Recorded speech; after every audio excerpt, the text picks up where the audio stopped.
Good evening to everyone. I am Michelle Kidwell Gilbert, Chair of the Archaeology Committee at the National Arts Club.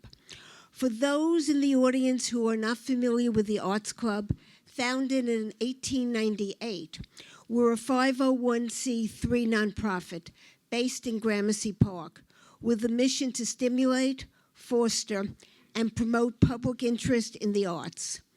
Annually, the club offers more than 150 free programs to the public, including exhibitions, lectures, readings, theatrical and musical performances. For more information, kindly visit us at nationalartsclub.org or find us on Facebook, Instagram, YouTube.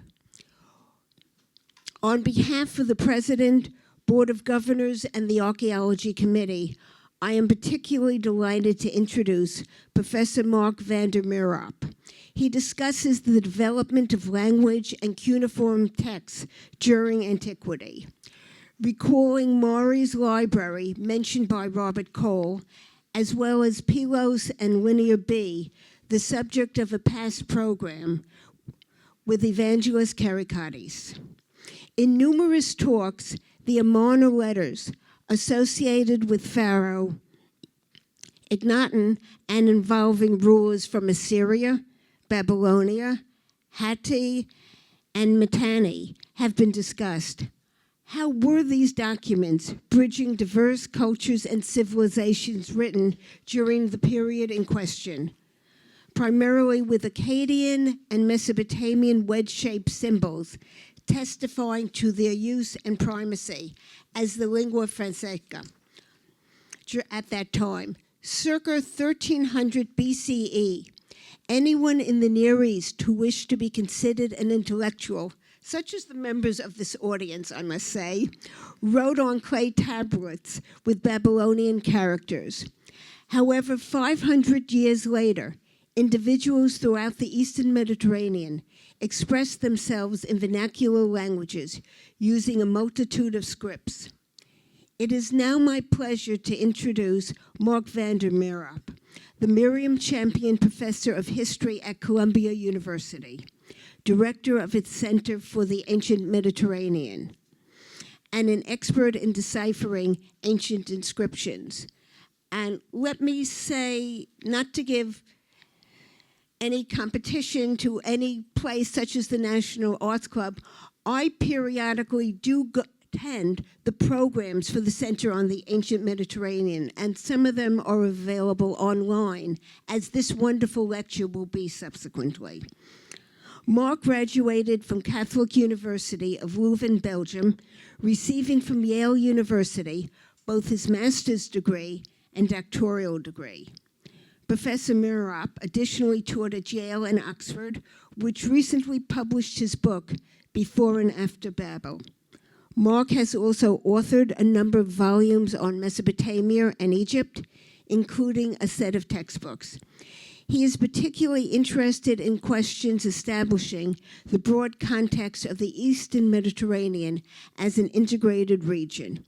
Today's lecture, with its unique perspective, confirms that approach, analyzing writing practices and taking into account countries from Israel and Iran to Greece, Turkey to Egypt.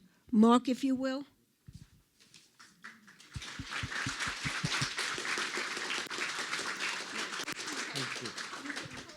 Thank you very much. Good evening, everyone. I hope I don't disappoint you after this very kind introduction by Michelle. And I'm very grateful for the opportunity to talk to you. Let me start, actually, and I hope everyone can understand me, can hear me. Let me start by reading a passage from the Hebrew Bible, the story of the Tower of Babel in the book of Genesis.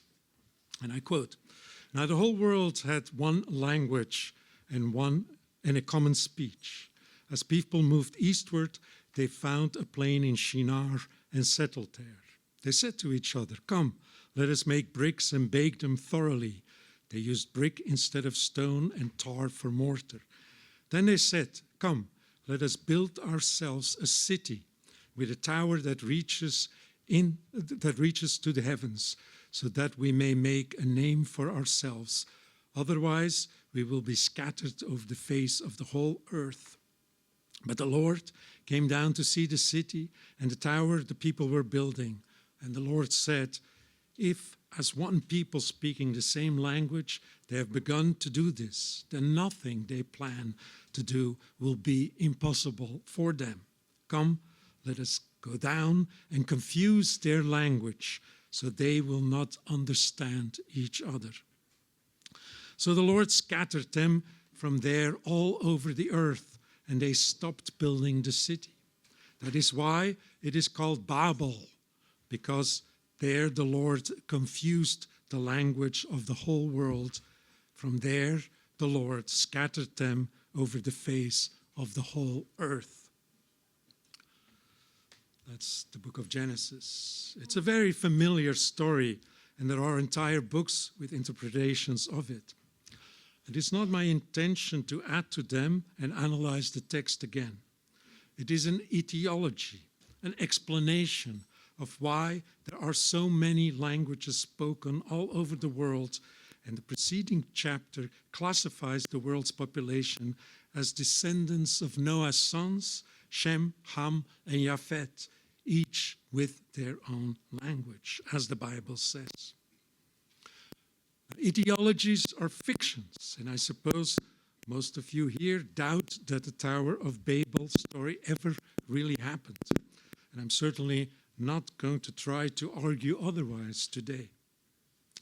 What I do want to discuss is that something parallel actually happened in the ancient Near East, not with languages that people spoke, but with the languages they wrote. It is indeed the case that after a system in which everyone wrote more or less the same language with the same script, there came one in which different languages were used with different scripts. And that happened during the transition from the second to the first millennium BC, and in a Babylonian context, as in the biblical story.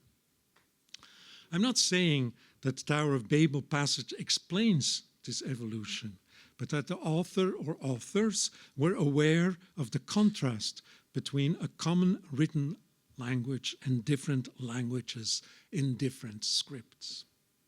So what do I mean? Let's compare, as Michel said, two moments in the history of the ancient Near East. First, the 14th to 12th century BC, let's say. Second, the 8th to the 5th century BC, roughly speaking. As is well known, we have thousands of manuscripts from both periods, but their nature differs greatly between the two. In the second millennium, a Babylonian cosmopolitan culture existed in literary terms. And by Babylonian, I mean the complex but fascinating mixture of writings in the Akkadian and Sumerian languages. Oh. Is it really? I'm sorry, yeah. In contrast, in the first millennium, there were vernacular languages. Let me outline the situation in more detail. The second half of the second millennium BC is what is often called the Late Bronze Age. The era is known as an international period when famous kings of great states were in constant contact with each other. Ramses II of Egypt, Hattusili III of the Hittites, and many others. The diplomatic correspondence found in Egypt in Akhetaten, which is today's Amarna, is the showpiece of this situation because, strangely enough, the kings of the Hittites and the Egyptians wrote this to each other in the Babylonian language and on clay tablets. Or let's say their clerks did. Not only the palaces of the great powers of that time, Babylonia, Assyria, Mitanni Hittites, Cyprus and Egypt, but also smaller city-states such as Jerusalem and Byblos had scribes who used the Babylonian language and the cuneiform script. The Amarna archive of the mid-14th century is the best illustration of the situation in international correspondence, but it was not unique. We also have, for example, letters from the queen of the Hittites, a woman called Puduchepa. Letters she wrote about 100 years later to the famous King Ramses of Egypt about a marriage between her daughter and Ramses II. And other documents show that royal houses of the entire region communicated with each other in this way. Now, the use of Babylonian was not limited to this international diplomacy, but it was commonplace for all writings of high culture. And by that term, I mean everything written by intellectuals, not just literary texts, proverbs or wisdom literature, hymns and prayers to the gods, but also scientific works, such as the very important genre of omens for predicting the future, glossaries, which are like dictionaries, and medical treatises, and also rituals that were used in the cult. Manuscripts of it are found in excavations in Western Iran, in Iraq, in Syria, in Turkey, in Israel, in Palestine, Lebanon, and even Egypt. I just underlined some of the places where they were found in excavations. Now, in this lecture, I will mostly refer to the Epic of Gilgamesh and the Hittite capital city, Hattusas, which is up there in the center of modern-day Turkey as examples. But you can find many other places and many other texts throughout this region that demonstrate the same principle. The Babylonian intellectual world was a cosmopolitan world, and by that I mean something that had parallels throughout world history and also today. So it's not that difficult really to imagine the situation. Today, not only in the academic world, but also in the literary world and in other parallel domains, the English language is dominant. It is the normal language at academic conferences, for example, even if none of the speakers are native speakers of that language.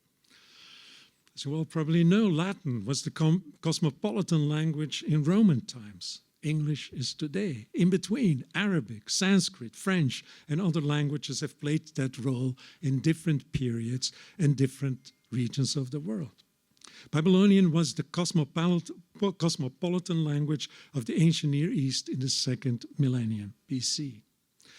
Histories of Babylonian literature often present this situation as one where Babylonia, so the area of modern-day southern Iraq, where Babylonia, now I have to find my places, was the source of all that literature, and where the writers who lived in the so-called periphery were the students.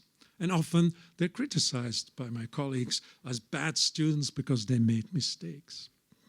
But I argue that is not the case. Just as Latin literature and science was not the work of Romans alone, or just as English literature and science today is not only what is produced by Brits or Americans, Babylonian literature and science was not the work of Babylonians alone.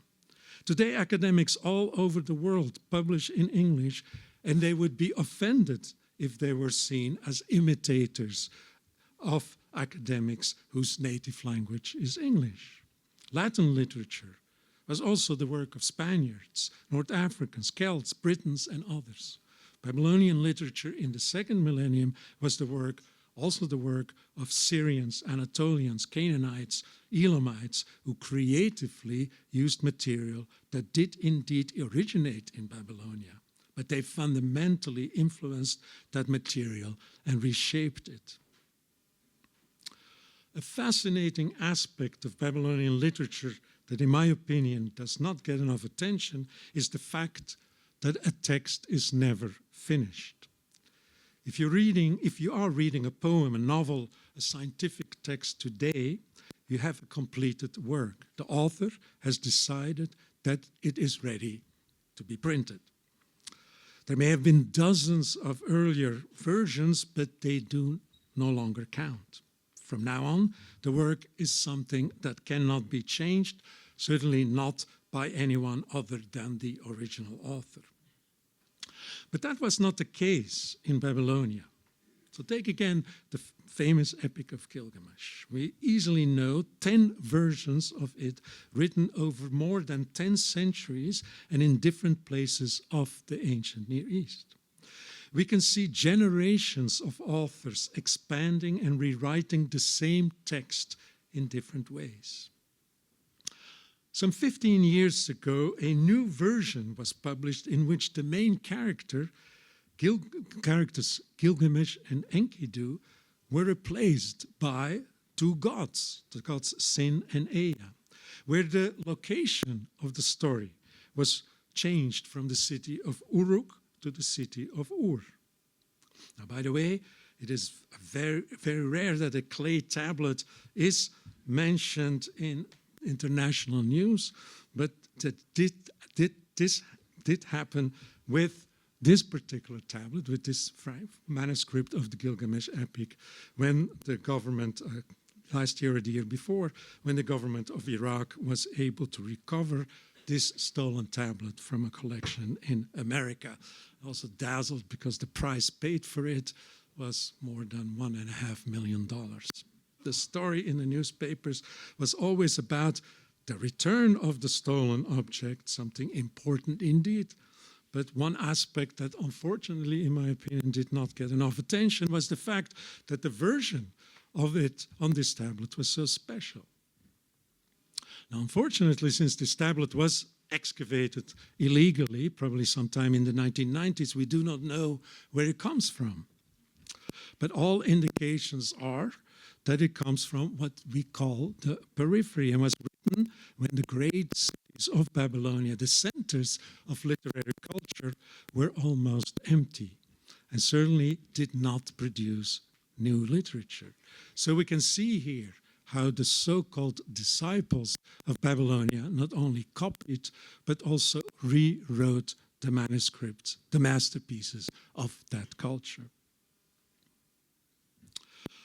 Now, the fact that a Babylonian text was never completed is one of the reasons why the search for authors in the sense we give the term is useless, actually. There are very few exceptions, such as Enkiduana, daughter of King Sargon of Akkad in the 24th century.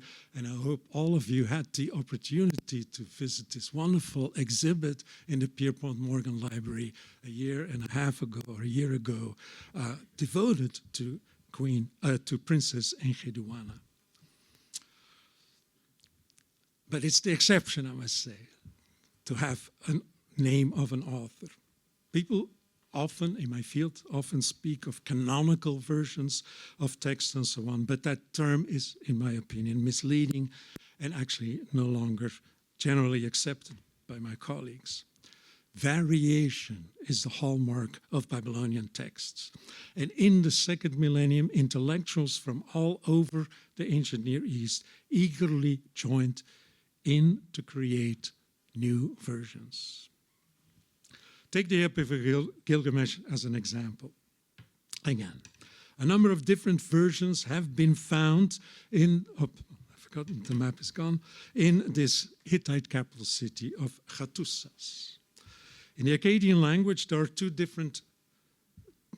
in different dialects. One in the standard Babylonian dialect, another in an Akkadian dialect that is used in that city only, or in that region only, for general writing.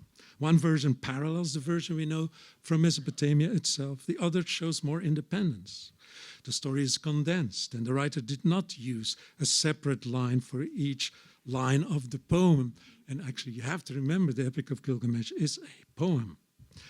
At the same time, there were two versions in two other languages. In the Hurrian language, there was a paraphrase, unfortunately broken, and there was a Hittite version that shows some differences from the Babylonian one, which make the story more relevant to someone in that region, somebody living outside Babylonia. Gilgamesh was no longer the son of a goddess and a king of Uruk in Babylonia, but the creation of several gods, some of them very important to the Hittites. He was no longer from the city of Uruk, but immigrated to that city. And his adventures in the mountains of the west were given special attention. And obviously this is an audience in the West, so these details were more relevant to them than those found in the Babylonian version. And there's plenty of other material in Hattusas showing how local writers knew the texts from Babylonia very well and adapted them. Sometimes it is an insertion of a Hittite translation in a glossary. Let's say you see here how added to a normal, typical text that you find in Babylonia, a Hittite version is added.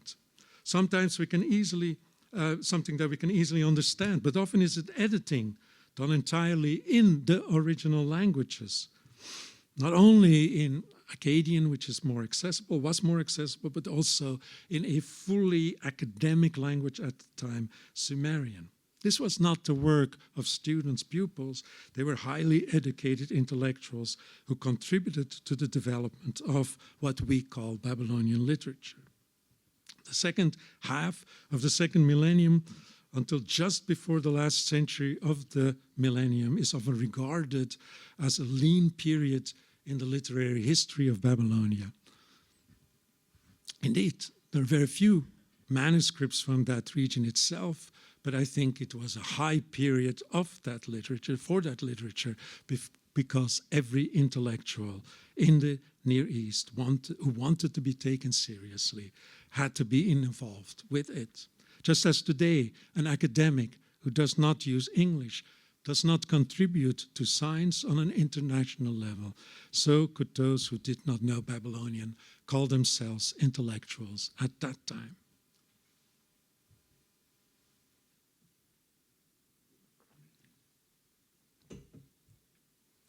But you might say, well, they also wrote in other languages because you just mentioned Hittite and Hurrian versions of the Epic of Gilgamesh. Indeed, there were alternatives, and that makes the situation even more interesting. It is often mentioned that 8 languages were written in this place, Hattusas, all in cuneiform, but one also in a completely different script.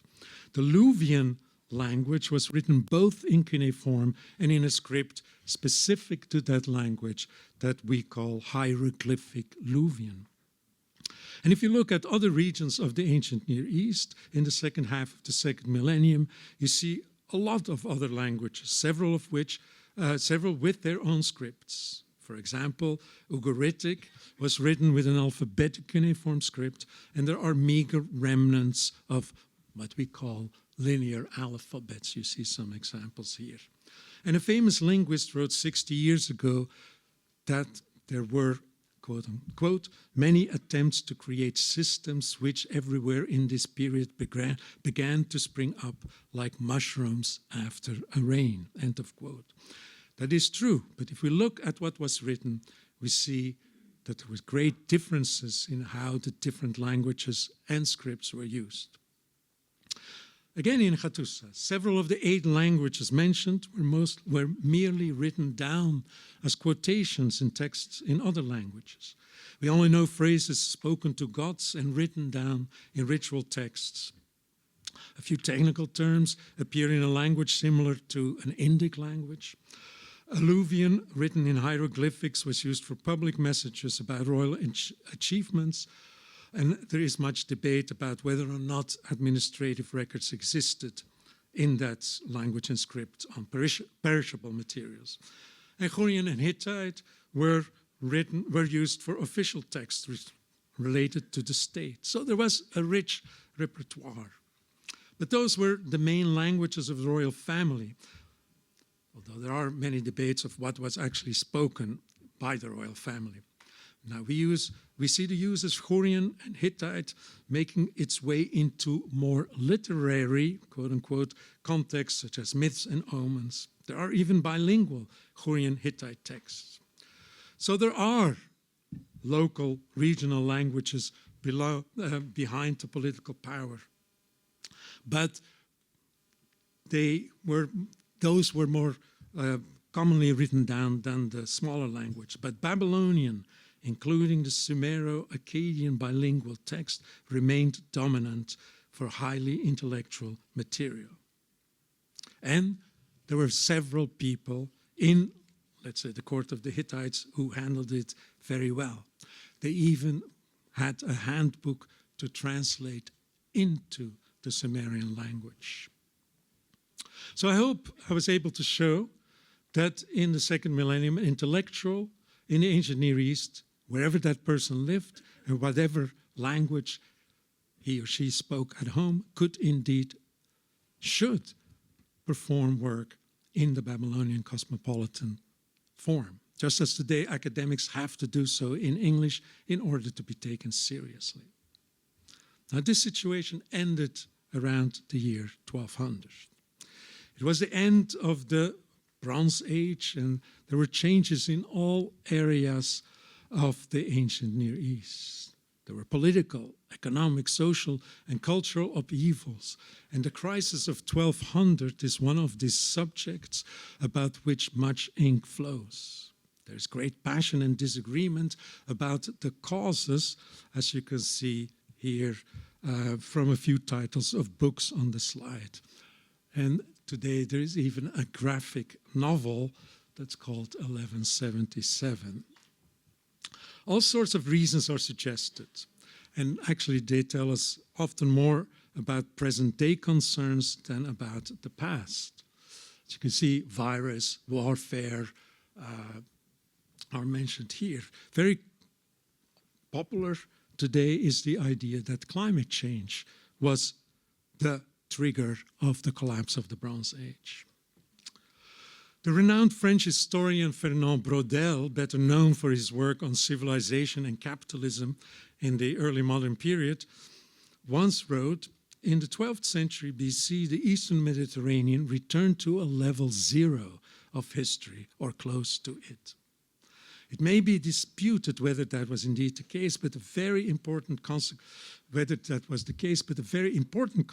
indeed for the historian is that a dark age followed after 1200. That is a period with very little documentation, both archaeological and textual.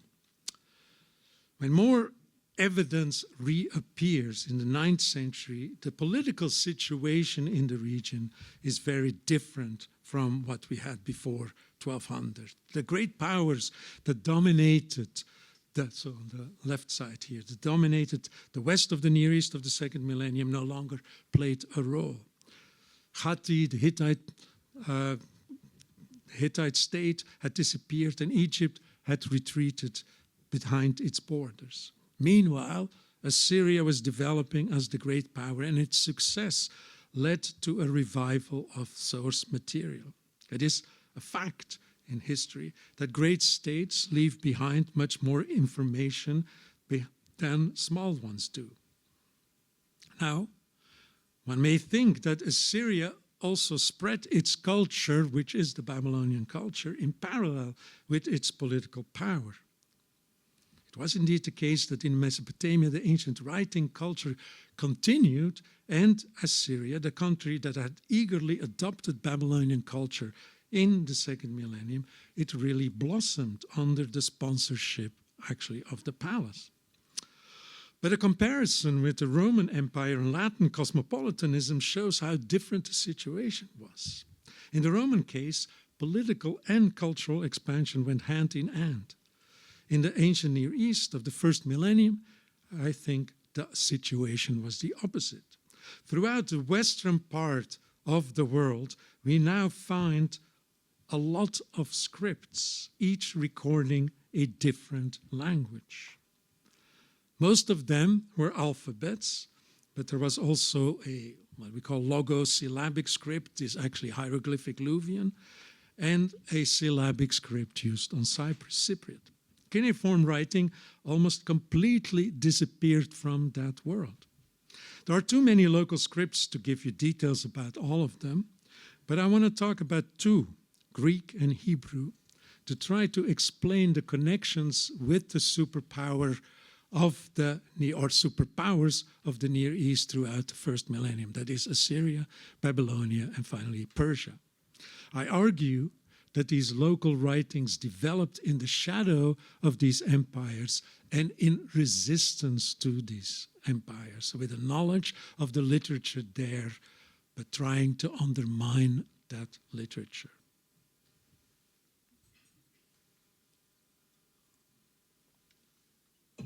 Let me start with Greek. Writing practices in Greece and Crete in the second millennium had been different from elsewhere in the Eastern Mediterranean. There was imitation of Babylonian in that people wrote on clay, but they used scripts, which we call linear A and linear B, that were distinct, and they only wrote administrative documents. I think you've had presentations on that before. After 1200, there was a long, dark age with no written remains. And when this ended in the 8th century, people in Greece used an entirely new script, even if the language was still Greek, because that was the language that linear B recorded. There was now an alphabet, and almost everyone today agrees that it was a borrowing from the Levant. The historian Herodotus explicitly states that it came from the Phoenicians. Scholars debate at length when and where the borrowing happened, but that is actually not important for my argument. We see the first evidence of the Greek alphabet, which modified the Phoenician one by, very importantly, adding vowels. We see the first evidence of it in the 8th century. The use of script was very limited at first, actually, in Greece. It appears on dedicatory objects where the donors named themselves and as labels identifying figures represented on vase paintings, as well as stating the names, sometimes the names of the potter and the name of the painter. This one on the left, you see actually, ergo Timos made me, Cleitias painted me. Of course, much more could have been written on materials that have now disintegrated, such as on parchment and on papyrus. And we do know, of course, that the great poets Homer, Hesiod, and Sappho composed their works at that time. But it is actually only in the 5th century that evidence of writing in Greece becomes commonplace. Now, we could imagine that the Greeks borrowed the alphabet and then developed their written culture separately from what happened in the East. But there is now almost general acceptance that Greek literature needs to be seen within a Near Eastern context. Many scholars look for Near Eastern motifs in Greek literature, and there are many debates and many arguments about this. What we can also see is how, and I think that's important, how the Greeks turned Near Eastern motifs against their original creators. I'm just going to give one example. Both the Greeks and the Babylonians believed that they lived at the center of the world. Maybe we do too here in New York. The Greeks placed the omphalos in Delphi at the navel of the earth. The Babylonians put Babylon at the center of the world on their world map. Okay. From a Babylonian perspective, the outer limits of the earth disk, this is the earth disk, actually the outer limits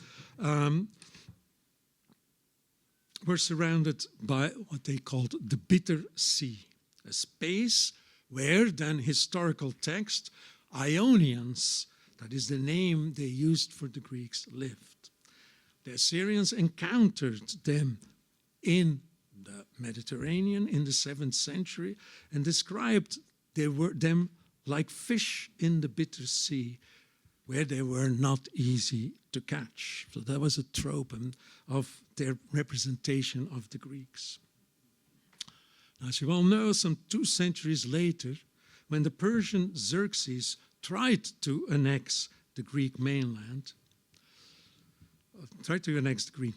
according to Herodotus, he made a big deal of that sea, in this case, the Aegean Sea. Crossing the Hellespont happened to be very difficult for him. And when at one point that bridge he had built was destroyed, he had that sea lashed, according to Herodotus. Now, we all know, you probably know, that in 480, the year 480, the Persian navy was destroyed by the Athenian navy.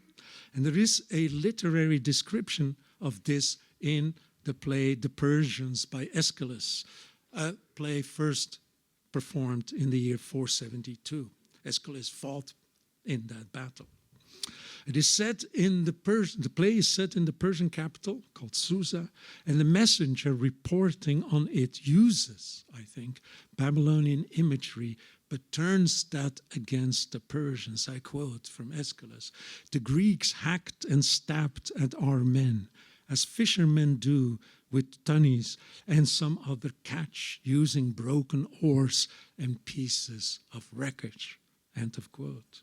What this shows, I believe, is that the Greek author was aware of the Babylonian imagery, but that he turned it against its creator, Persia being the heir to Babylonia from his point of view, and that he did so in an act of resistance.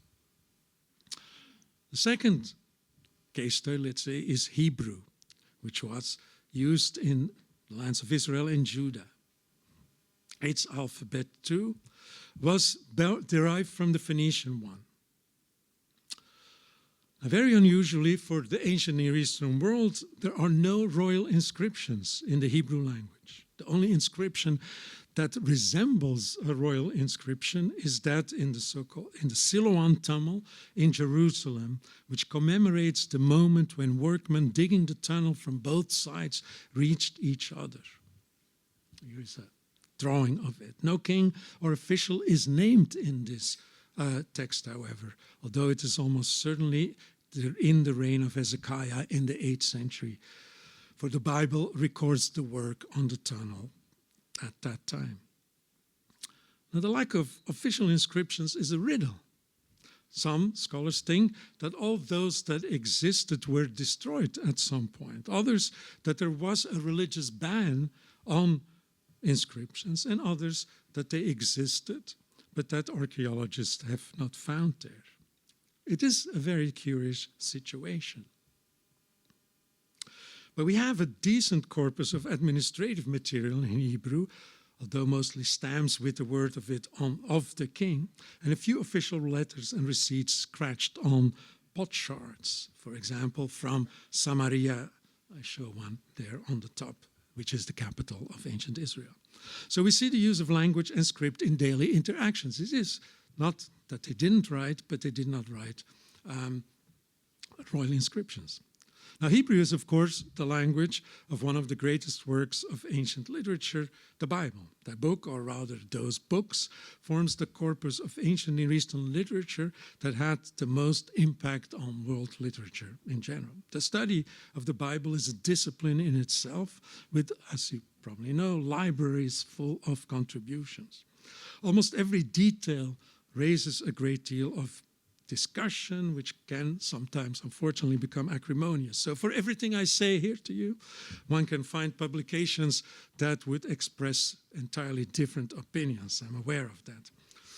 Now, a significant portion of biblical studies is concerned with the interactions between the biblical and Babylonian worlds. You probably all know that in political history, the states of Israel and Judah were annexed, first Israel by Assyria in the late 8th century, then Judah by Babylonia in the early 6th century. And both conquests involved deportations, and that of the Judeans to Babylonia is, of course, the most famous or the most infamous. It was the period of Babylonian captivity, a very important period in the formation of the Bible, and of course the period when intellectuals of the Judean people were in closest contact with Babylonian literate culture. There's a lot of discussion about whether or not the Judeans in exile knew cuneiform. I join the scholars who think that there were Judeans with advanced knowledge of Babylonian literature. Those did not live in the agricultural communities that we know of in administrative texts, such as relatively recently published one from a place called Judea town, Al-Yahudu, in Babylonian. But these people lived in the cities, including in Babylon. The knowledge is often presented as one where Babylonia inspired biblical passages. For example, in the flood story in the Epic of Gilgamesh, the flood story in the Epic of Gilgamesh resembles that closely, the one we find in the book of Genesis. And there are others, hundreds of scholarly articles arguing that the Mesopotamian text is a basis of a biblical text. But often one feels again that this relationship was the same as in the second millennium with the Babylonians as the teachers and the Judeans as disciples. I also think that there was a lot of intellectual contact, but I would like to attribute more initiative to the so-called students, pupils. The Judeans got inspiration, and of course what they did with it is not always the same in, throughout the Hebrew Bible. There are, however, many instances where they subverted the original text in an act of protest. Like the Greeks, the biblical authors used techniques found elsewhere in world literature where, say, the political weakling criticizes strong power by undermining dominant elements. I will give two examples out of many possibilities. First, a genre that was apparently not written in Israel and Judah, but was well known in that world, the royal inscription. In the book of Isaiah, there is a passage where the prophet criticizes the king of Assyria in a language and structure that imitates an Assyrian royal inscription. But in it, the Assyrian king falls victim to all kinds of deeds that he normally uses in his own text to praise himself. It is not he who is in control, but the God of Israel is, and the God of Israel destroys the king of Assyria. The author plays with words that sound the same in Akkadian and Hebrew, but have different meanings. Hebrew sar sounds like Akkadian sharu, but the first means officer, the second means king. Biblical malek sounds like Akkadian malku, but the first means king, the second counselor. So the Assyrian king becomes a servant, the counselor a king, and the God of Israel is finally in full control, not the God of Assyria, the God Ashur. A genre intended to glorify the Assyrian king is used to humiliate him. And we can call this, or this is called inversion in the study of such actions. Another technique was satire. And I can now go back to the passage with which I started, the Tower of Babel story.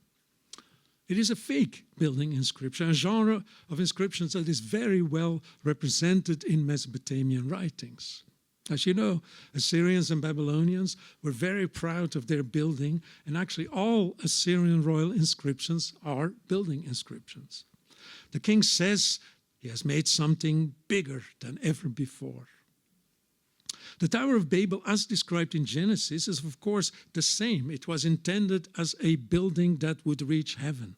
It was certainly inspired by the famous ziggurat of Babylon.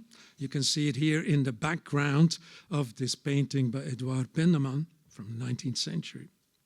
Now today, the ziggurat of Babylon is just on the left, a hole in the ground. But in the past, and in the time of the exile, it was clearly something impressive. There are dozens of modern reconstructions of it, and what you see here on the right is perhaps the only drawing of the ziggurat made in ancient times. But it actually is a suspect object, I must say. Exactly what the tower looked like is actually unimportant to me. And of course, Breugel's version, which is certainly incorrect, remains my favorite reconstruction. For a Babylonian king, a building project was a renewal of the original creation of the universe as done by their god Marduk. Marduk did not create out of nothing, but by making order out of chaos. The great master builder of the city of Babylon, Nebuchadnezzar II, who was also responsible for the conquest of Jerusalem and who destroyed its temple, also presented his work on Babylon as creation of order. Babylon was the center of the universe and everything under her influence was okay. The ziggurat was a pillar that held the universe together. Its actual name was a Temenanki, house foundation of heaven and earth. The biblical authors made a satire of this idea. The construction project did not lead to order, but to confusion, the confusion of tongues. Babel, the word for Babylon, let's say, became Balal in Hebrew, to confuse.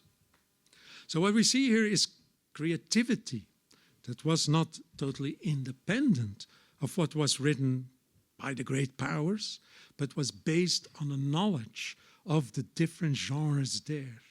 However, these were reworked to subvert the original meaning. The intellectual world of the Eastern Mediterranean had completely changed between the second and first millennium. A cosmopolitan world was replaced by a vernacular one which, I suggest, was promoted in opposition to the political powers that faithfully continued the cosmopolitan system. Where before participating in international literary culture was a reason to be proud, now there was reaction against it. A new kind of creativity arose. Rather than reworking Babylonian material in the context of cosmopolitan culture, it was rewritten as a critique to that culture. So there was a big difference before Babel and afterwards. Thank you.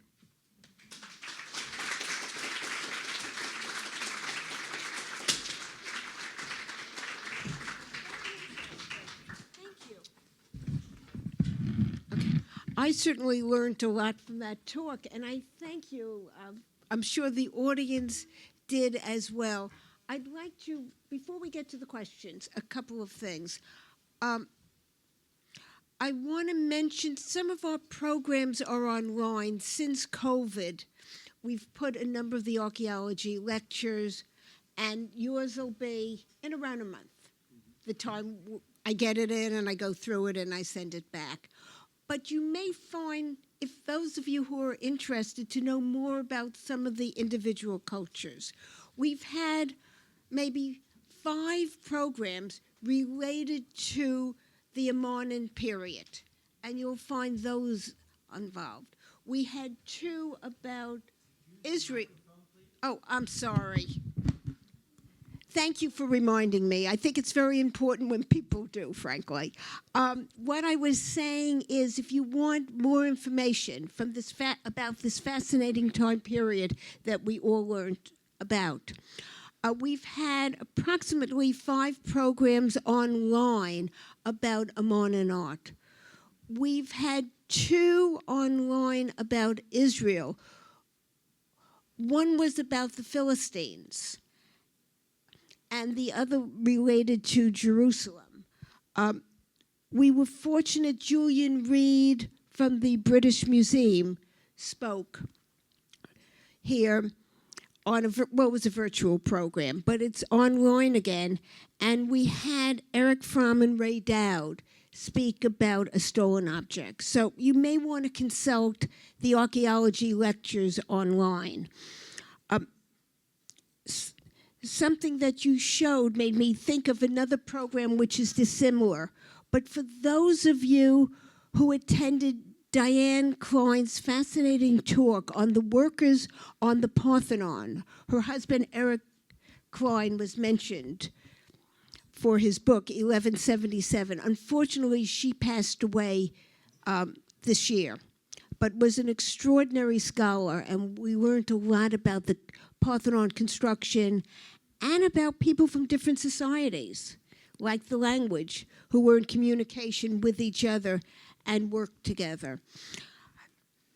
I received an email from someone, one of the ambassadors who had served in New York and was not able to come tonight. And he was sorry he wasn't. And I've always said how archaeology demonstrates our shared humanity. And he said using archaeology to demonstrate the oneness of mankind could never be more relevant. And I think archaeology and the language, as you've shown us, bring together how important communication is and how different societies may make slight changes to the texts themselves. So may I now turn to question period for our audience? Yes, by all means. While preparing this paper, did you try to find out how many languages have existed throughout the world? How many are alive and how many are dead? Well, I have a good sense of how many languages existed in that world. Pardon me? The question was, have you determined or have you tried to find out how many languages existed throughout the world? You mean throughout the history of the world as well? Well, thousands and thousands of languages, and many languages are never written down. Even today, there are languages spoken or dialects. I mean, actually, what is a language? What is a dialect? And so on. There are certain dialects, even of the English language, that are never written down. There's a multitude of languages. There's a multitude of scripts, but it's also actually not, to write something down, you have to make a choice to do it in a specific script. Right?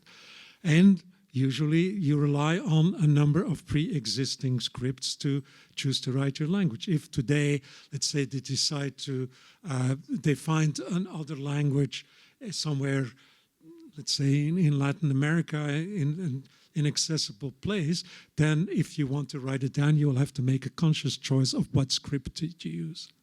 I think this is important for what I've tried to explain here, is that actually in the period, the first millennium, people who decided to write down their spoken language, their so-called vernaculars, decided to write it down in a specific script, a script specific to that language. Those of you who know anything about ancient Near Eastern languages know Hebrew and Aramaic are very similar languages, but they're different languages and they're written with different scripts. Okay. Now, obviously, some scripts become used for multiple. We use the Latin alphabet. We don't write the Latin language, obviously. Okay, but so there is the choice. First of all, the choice of the language you use in your records is a conscious choice. You can be speaking a particular language and never write it down. There are many cultures in world history where it's that the case. So that's a specific choice. You tend to choose, well, that's specific. Secondly, then you have to make a conscious choice of what language, what script to use it in. Yeah. I think this. Yes, it's a spoken language. It was in use. Well, Babylonian. Again, there is the issue of what script do we use to record a language. Babylonian is, the script used to record Babylonian is in use for some 3,000 years. Obviously, but for some 3,000 years, which obviously the vernacular spoken on the streets changed massively over that time, just like we don't speak Middle English, we don't speak like Chaucer spoke, and things like that, okay? So script and language are indeed two different things. And that's because oftentimes people say, oh, cuneiform languages. There is no such thing as a cuneiform language. There's a cuneiform script. that is used to record multiple languages, including Babylonian, with multiple dialects, with multiple stages in the language. And I know most about Egyptian from this time period. And I think of the Egyptian scribes, they were educated. They were the exceptional. Some were related to the royal families. What do we know about the scribes in other cultures? Well, what I'm talking about, I'm talking about a actually very limited world of people, the high intellectuals. Literacy rates were low. It's very difficult to estimate exactly how low they were, but clearly, less than 70% of, 30% of the population, probably less than 20% of the population knew how to write. I'm also not talking about writing, let's say, in general, but actually scholarly type of literature, high writing. Okay, just as today scholarship is produced or literature is produced by a small percentage of the population, often very educated. You have to be educated. In those days, that was the case as well. There are business people. We have actually documents of letters written by businessmen and businesswomen and so on, who can read the script, who can write the script and so on.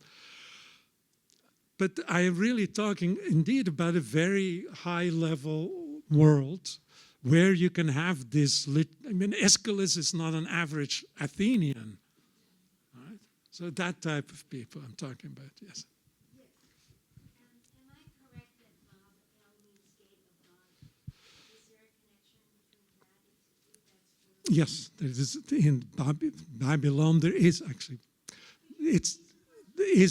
so Babel, the word Babel we use in the Bible, so it's a rendering of the ancient Babylonian name, which is Babili or something like that. And some of the texts that are produced make actually an etymology of it, analyze this as gate of the gods. But that doesn't mean that that was the original name that the original intent of that name, of the name of that city. Just like you can take whatever, my hometown, Antwerp, which is in the background here, and I could give you an etymology in Flemish that would sound very impressive, but has nothing to do with the original name of the town. Okay.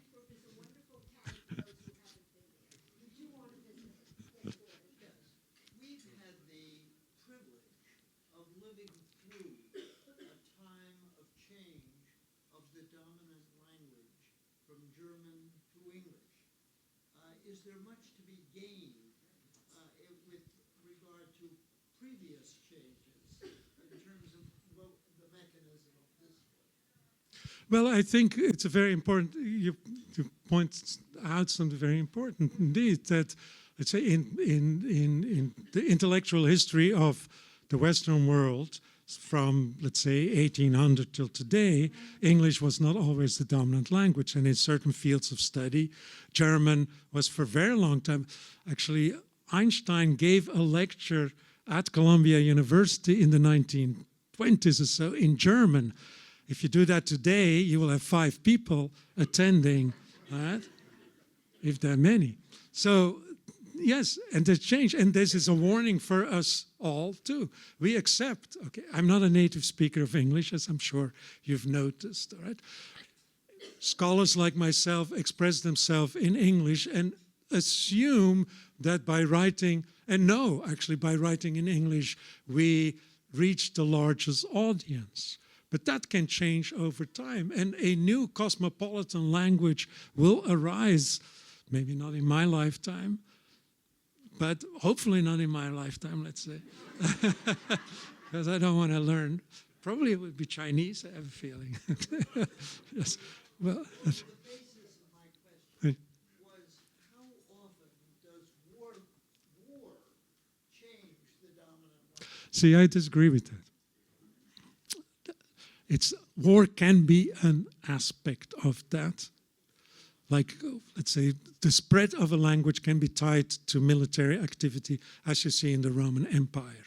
Right? It's the Romans who go, actually in Western Roman Empire only, they go into these areas previously without writing or very limited writing, and they use Latin. That Latin becomes the script. And it takes centuries after the fall of the Roman Empire to reverse to vernacular language. But it's not always the case that this, let's say, the rise and fall of languages are connected to military activities. So, and this is not, I mean, what I'm trying to point out here is actually it seems the opposite. When the Assyrian Empire controls the region of Judea and Israel, it actually doesn't, the people don't use the language of the empire, they use their vernaculars. Okay.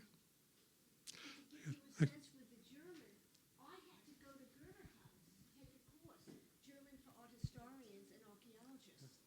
And it wasn't that far, right? Yeah. Yes, your question.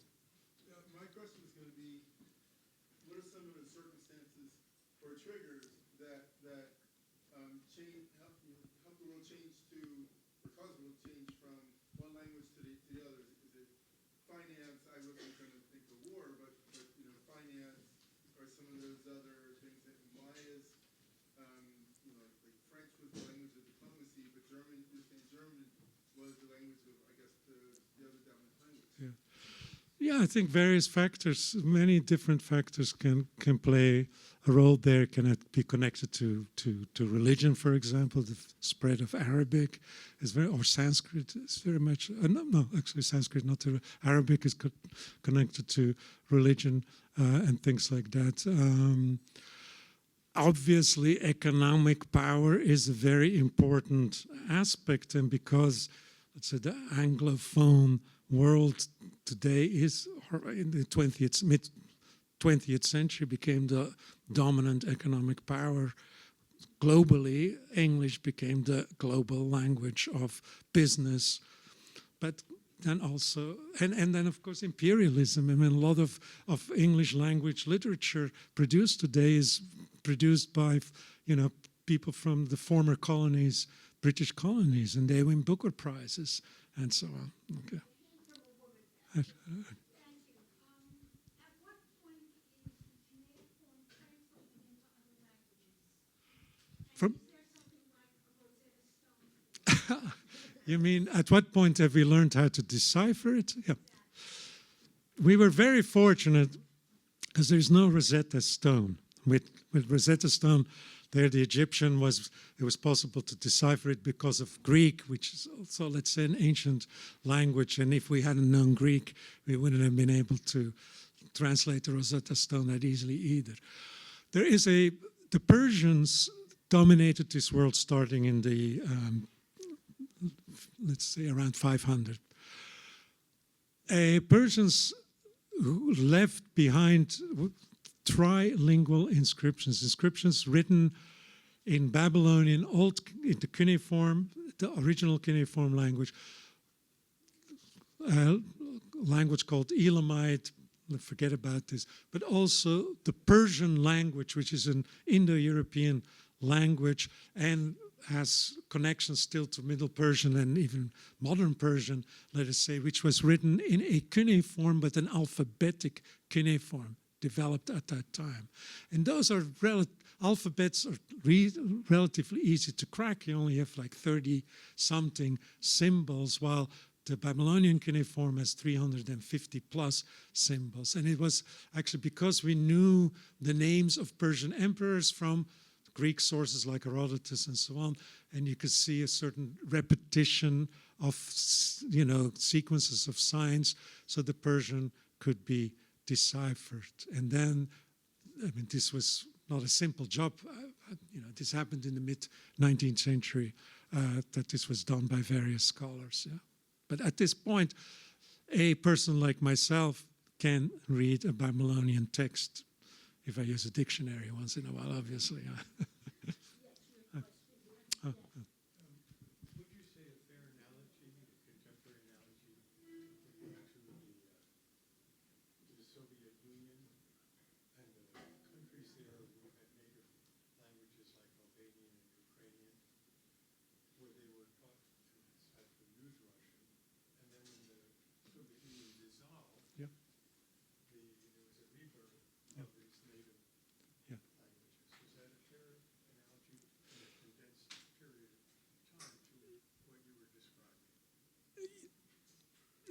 yes and no. I mean, the Soviet, yeah. So the question was: is there a parallel, let's say, with what happened very recently with the collapse of the Soviet Union? The Soviet Union imposed upon its various, the various parts of the Soviet Union, it imposed Russian and also its script.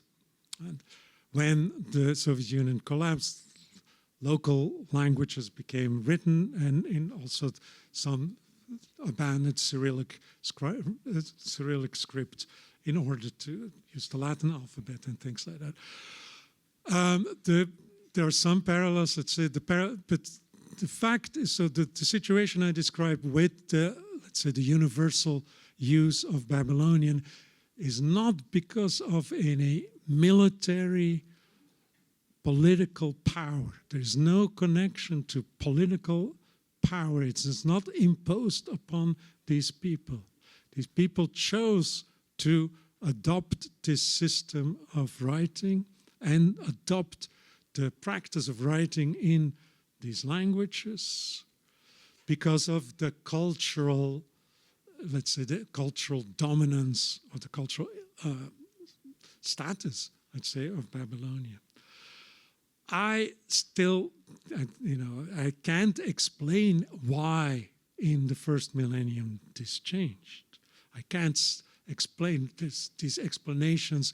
Oh, there is a connection to national identity. I don't buy that. There's a connection to it's easier to learn the alphabet than to learn cuneiform.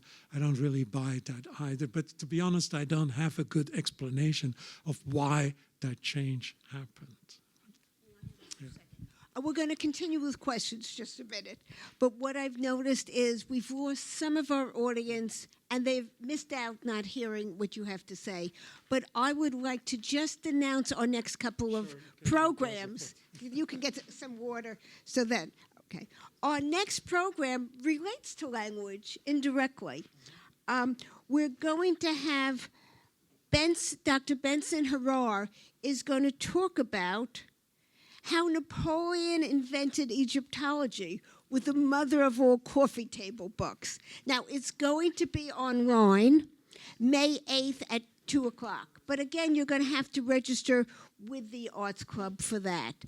And in this room on June 18th at 6:30, we have Patricia Eichenbaum-Kerensky. She's a member of the Archaeology Committee and wrote a fascinating essay for the compendium.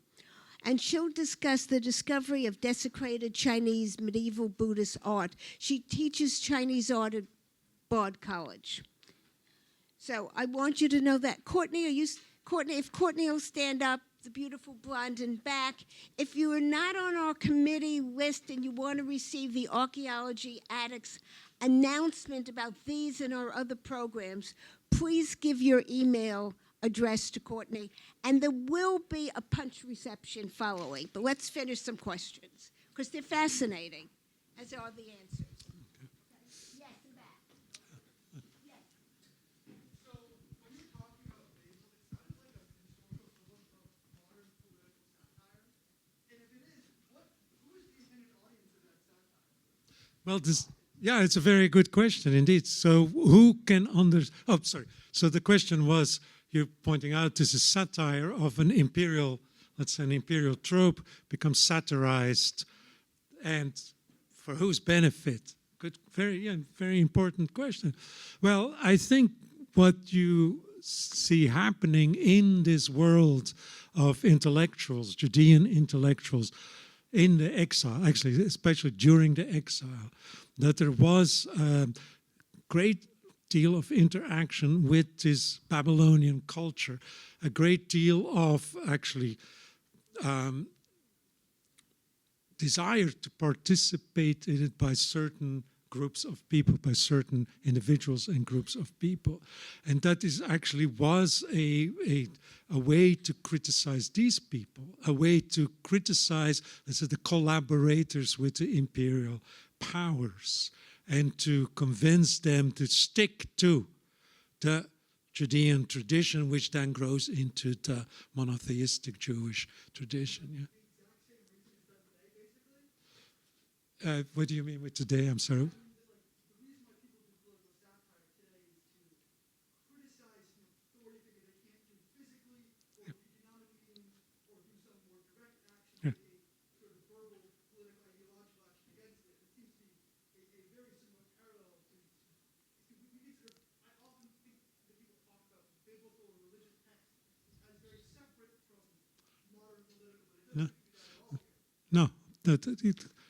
So the question was, does this compare to similar practices in modern 20th, 21st century literature?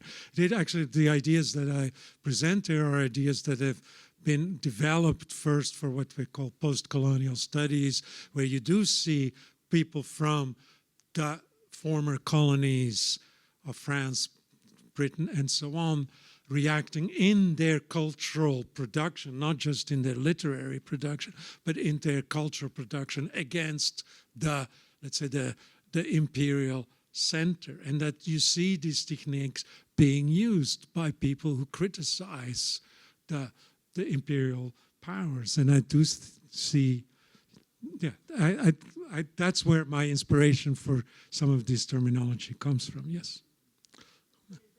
You made mention of global languages, by which we generally mean those of the rising and falling empires, but universal language.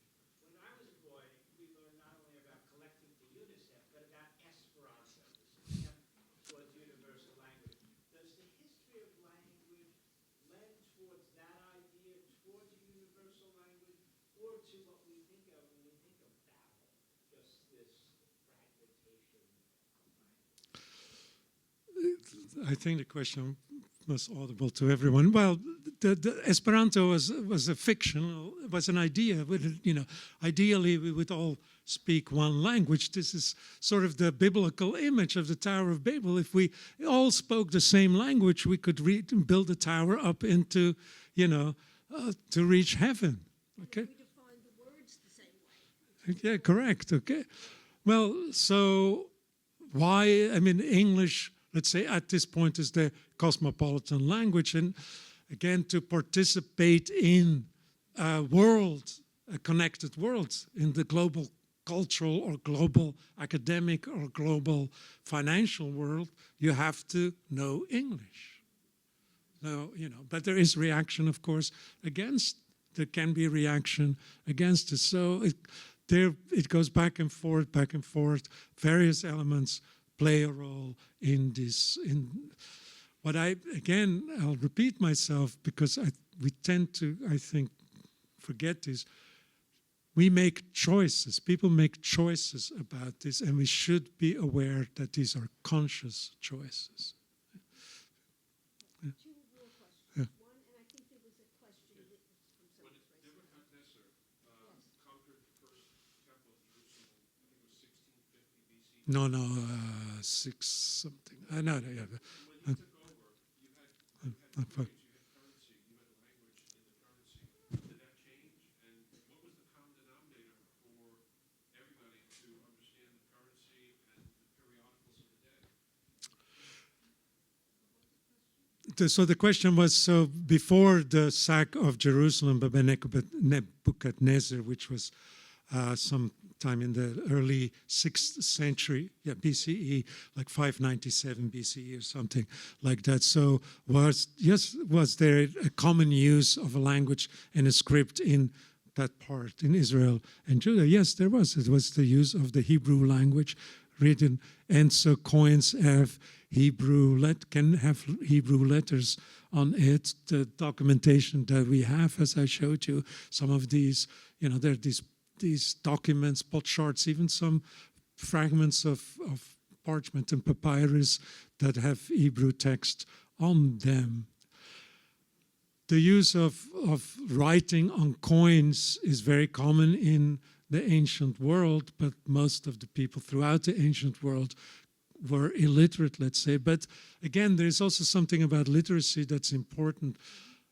There are levels of literacy. There are people who can recognize a number of words written down or a number of signs written down, very basic literacy. And of course, the gradations and the people, even today, certainly today too, there are gradations in literacy. And so, again, the material I'm talking about is really by the top level of that. Yeah. And it's much earlier than what you're saying. Also, there was a hand raised someplace around here at one point. Yes. Yes. I had a question that I think was kind of answered, but I want to just ask it more directly. I was interested in how you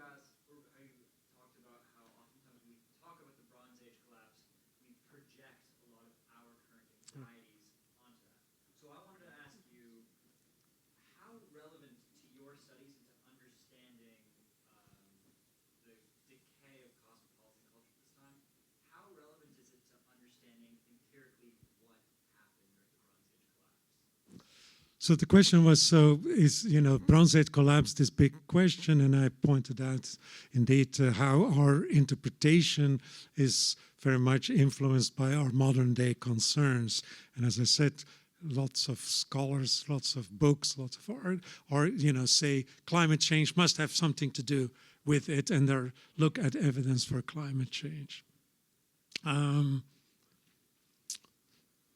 We always look at the past through, modern eyes with modern preconceptions and things like that.